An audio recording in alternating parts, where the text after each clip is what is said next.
Hola, buenos días, ¿cómo andan? Bien, todo bien. Acá apurados, como A siempre. las corridas, dijo. A las corridas.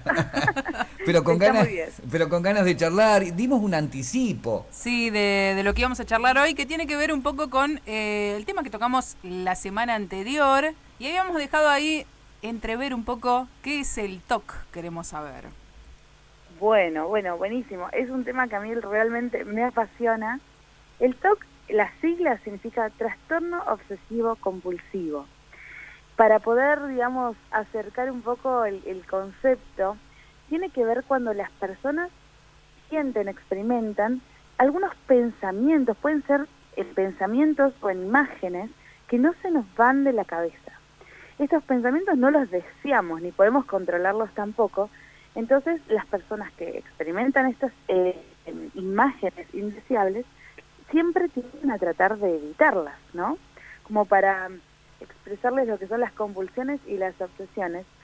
Eh, las compulsiones tienen que ver con esos rituales que hacemos o conductas que ejercemos con tal de evitar de todos esos pensamientos que de alguna manera rechazamos. Pero hay una trampa. Mientras más tratamos de evitarlos, más vienen y con más fuerza y con más reiteración. Entonces, el alivio, digamos, de esa trampita que son las compulsiones es totalmente temporal, porque, digamos, yo hago una conducta que alivia esos pensamientos, pero en realidad luego vuelven y a veces, bueno, un poco más intensos. Claro. Bien, así que los síntomas tienen que ver un poco con esto, con los pensamientos. Exacto. Pueden ser imágenes también, o impulsos también que no deseamos tener dentro de nuestra cotidianidad. Bien, ¿qué lo puede causar? Bueno, a mí me gusta pensar el TOC, en realidad las personas que padecen de TOC, como somos biopsicosociales. Esto quiere decir que la causa, si bien está distribuida, digamos, en varios lugares, em, tenemos una predisposición genética a padecer el TOC, pero a su vez tenemos el ambiente que lo modula. Entonces cuando tenemos algún suceso traumático o estrés, generalmente estos pensamientos como se acrecentan o tienen como más lugar para la aparición. Y después tenemos, bueno, algunas cuestiones que tienen que ver con la neurobiología, que son dentro de lo que es la actividad cerebral predispuesta de una persona que tenemos como más posibilidades de poder tener TOC. Claro. ¿Y es lo mismo el TOC, este trastorno obsesivo compulsivo, que ser perfeccionista, por ejemplo, esta gente como es el ejemplo que dábamos la vez pasada, ¿no? Eso de la Claro. gente que es muy limpia, por ejemplo. Claro, un ejemplo coloquial para bajar, a ver si. Bueno, perfecto. Justamente, el TOC ese que de ser muy limpio se llama TOC de contaminación. Si bien existe que hay algunas personas con TOC que son terriblemente perfeccionistas, el TOC va un poquito más allá de eso. Vamos a ver el ejemplo perfecto que me acaban de decir, que es el TOC de contaminación. Hay algunas personas que, por ejemplo, tienen miedo a contaminarse o enfermarse a partir de la contaminación. Que bueno, intentan, a ver, vamos a dar un ejemplo así como básico, que es, bueno, muchas veces me ha pasado de personas que tienen miedo a contaminarse con bacterias o la obsesión está en tocar algo y que luego puedan enfermarse o padecer Claro. determinada sensación de suciedad, y eso les aterra, les da miedo, y como consecuencia se lavan mucho las manos. La diferencia entre una persona limpia, perfeccionista o digamos, obsesiva del orden y de la limpieza, tiene que ver en el tiempo que uno gasta. Por ejemplo, una persona con un TOC de contaminación, vamos a dar un ejemplo, le da miedo o pánico o angustia, ansiedad, ir al supermercado y tocar el dinero o tocar o la carne dentro de lo que son las góndolas.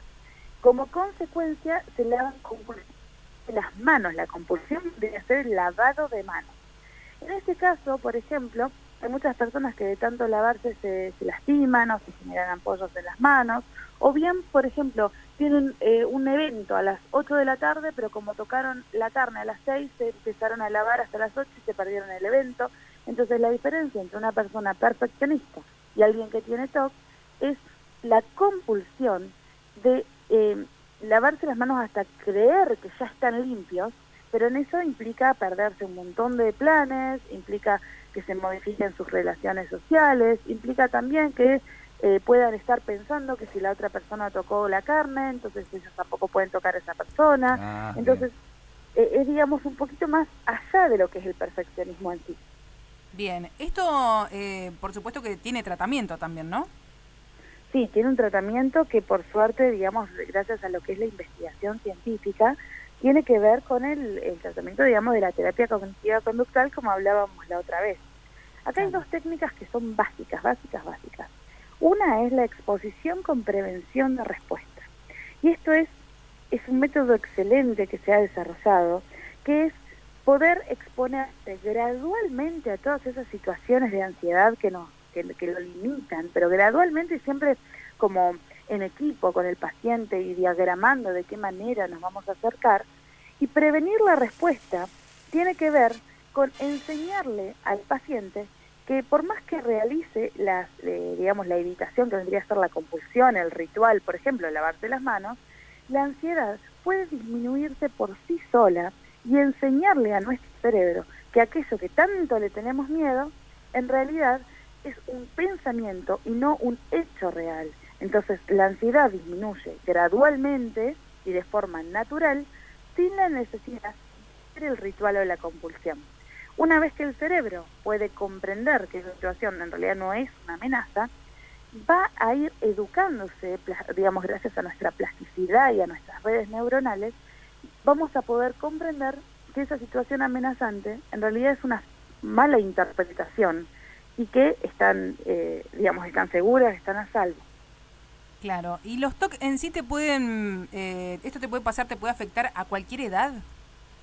Sí, hay TOC infantil, hay TOC juvenil, hay TOC en la adultez, pero generalmente dentro de lo que es, digamos, el inicio de la personalidad, de la crianza, etcétera, se puede quizás ver algunos indicadores, y hay otros TOC que se presentan en la vida adulta.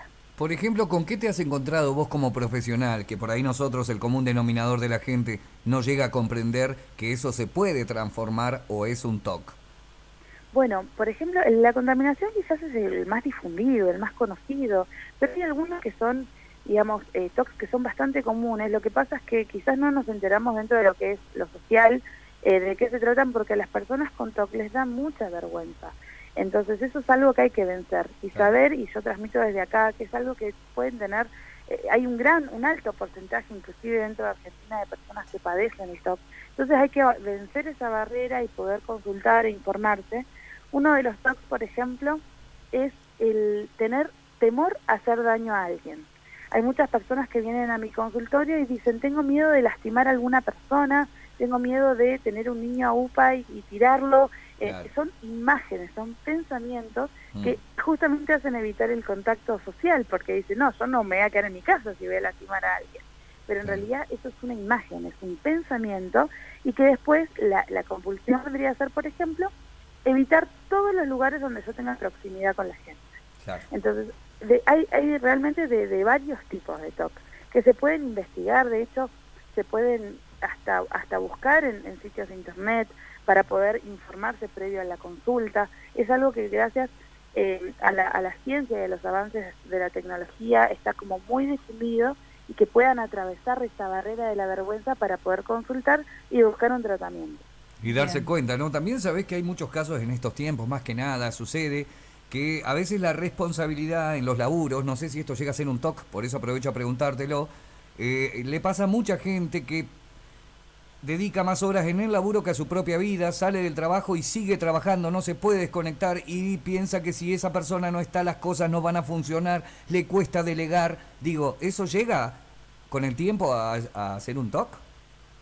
En realidad depende, ¿no? Porque cada caso, bueno, es sí, es diferente, dentro claro. de lo que es el TOC, yo te digo que la variable, digamos, que nosotros como profesionales tenemos más en cuenta, claro, es cuánto está perjudicando en todas sus áreas de la vida. Exacto. Si es una persona que por medio, digamos, también tiene que ver con la angustia que le genera, porque hay personas que tienen personalidades obsesivas, que son totalmente funcionales. Obviamente tiene un grado de angustia y de estrés, pero son personalidades obsesivas Claro. y no el trastorno en sí mismo. Bien, Que bien. creo que el trastorno es un salto un poquito más más brusco Bien. y con mayor sufrimiento y más pérdida de tiempo. Claro, pero esto también a la larga lleva, como no sé, como vos decís, cada personalidad a veces se paga con la salud.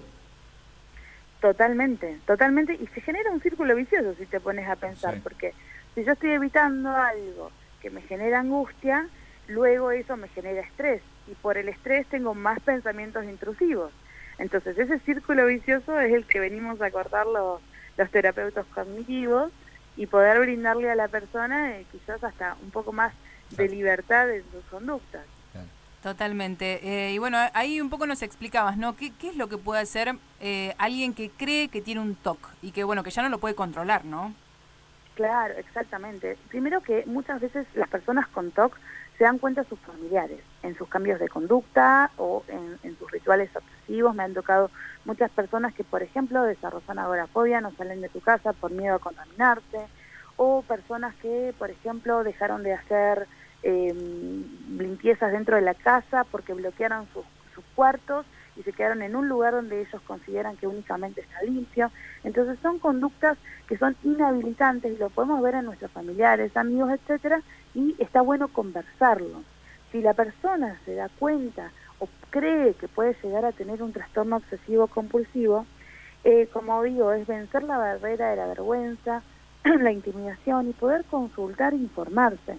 Es muy importante para trabajar el TOC encontrar el diagnóstico, porque como decías vos, Pato, muchas veces confunden lo que es lo obsesivo y lo funcional, porque Sí. o inclusive, por ejemplo, vemos personas en el gimnasio que están constantemente entrenando y uno También. lo asocia a vida saludable, Sí, que en también. realidad tiene que ver con una obsesión. Entonces, como esos comportamientos que nosotros no podemos controlar, está bueno informarse y asistir a terapeutas preferencialmente cognitivos, que tenemos una gran formación en este tema. Claro. Genial. Bueno, Atenas, muchísimas gracias por esta nota, por despejarnos algunas dudas. Sí, Está perfecto. Bueno, sí. me encanta que me convoquen para difundir un poco esto, que es muy alto el grado de, digamos, de la cantidad en la población que lo padece y son muy pocos los que llegan a consultorio por este tema. Claro. ¿Cómo puede pedirte un turno la gente? Me pueden contactar a mi mail, que es atenasvila@gmail.com, Sí. y ahí, bueno, haré todo lo que esté a mi alcance para poder asesorarlos, para poder tener el tratamiento adecuado. Perfecto. Ahí está, a ese mail entonces, ahí se contacta. Buenísimo. ¿Cómo? Porque están preguntando, ¿a dónde? Es al mail. Sí, al mail. Y también los profesionales médicos, psiquiatras, también pueden darle, porque digamos, siempre generalmente cuando son TOC muy muy graves se necesita una consulta, una interconsulta con Claro. algún profesional médico que ayude justamente a la parte neurobiológica que estábamos hablando hace un ratito. Bueno. Buenísimo. Muy claro. Bueno, ya estaremos haciendo la charla, por supuesto. Bueno, muchas gracias. Que tengan lindo día. Gracias, Atenas, como siempre, muy clara, ¿eh? Saludos. Bueno, hasta luego, nos vemos. Abrazo. Estábamos en comunicación telefónica con Atenas Vila, licenciada en psicología acá en Caos en la Mañana.